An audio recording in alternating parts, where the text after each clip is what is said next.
from Las Vegas. Here's a little video that kind of runs through the effort that evolved over the last 5 months or so. We're going to do better than that on the rink, I'll tell you that. We ready for the video? All right, let's roll it.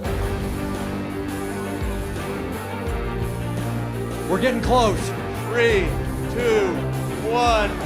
The Vegas Golden Knights. Believe me, we won't screw up the first game like we screwed up the video. A little bit of a hiccup, but the 31st franchise in the National Hockey League will not start with a loss, as they'll be known simply as the Vegas Golden Knights. And here's the general manager, George McPhee. If the nickname is a major accomplishment for the franchise, what's the next significant step for the hockey ops side? George? Probably hiring the coach. We've done a good job in the front office and getting our scouting staff together and getting them deployed. And we've got a pretty good rhythm going now in getting things checked off every week. But I think the coach will be the next big move for us. Again, we made a lot of good decisions, but that one has to be a real good one as well. You know, your owner, Bill Foley, said that there's a list of 6 or 7 names that you've got going, some of them still employed with NHL teams. In Washington, you had a trend of going with guys without NHL experience. Does that philosophy carry over to an expansion team? I'm completely open-minded on this, Daren, so ideally it would be a guy with experience, but we'll see. Kelly McCrimmon and I met the other day.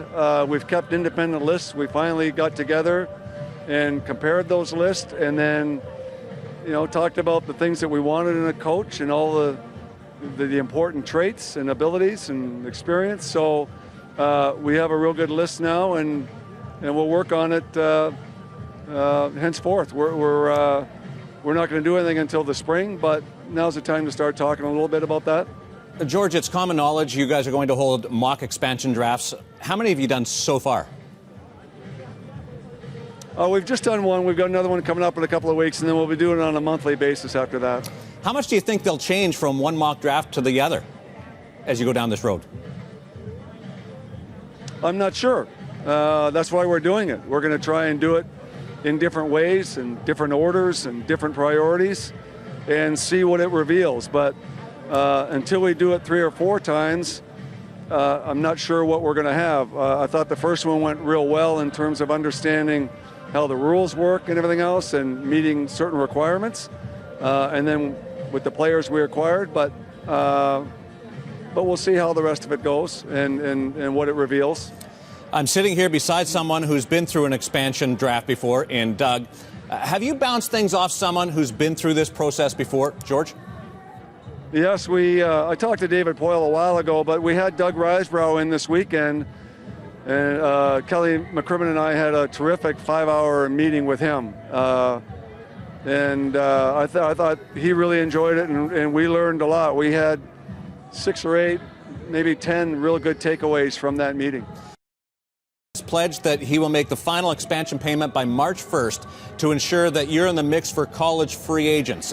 Any idea when the NHL will allow you to start making actual trades as a team?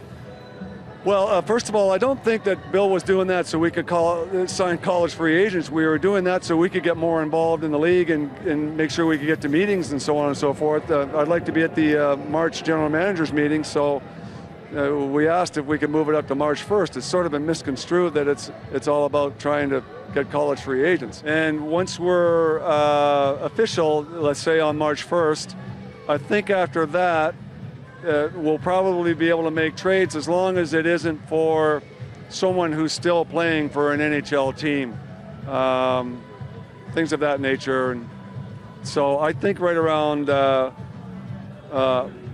March 1st and then right up until the expansion draft.